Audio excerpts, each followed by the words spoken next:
was just the beginning. Now we have to figure out how to survive.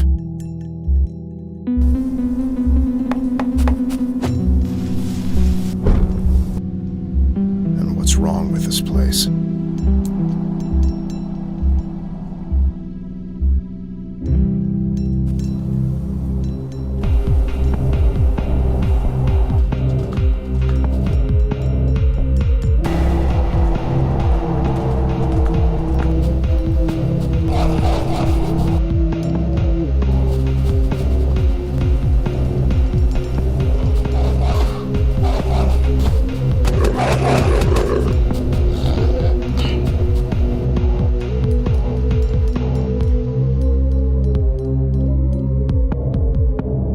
Being a part of this group is the only reason I'm still alive.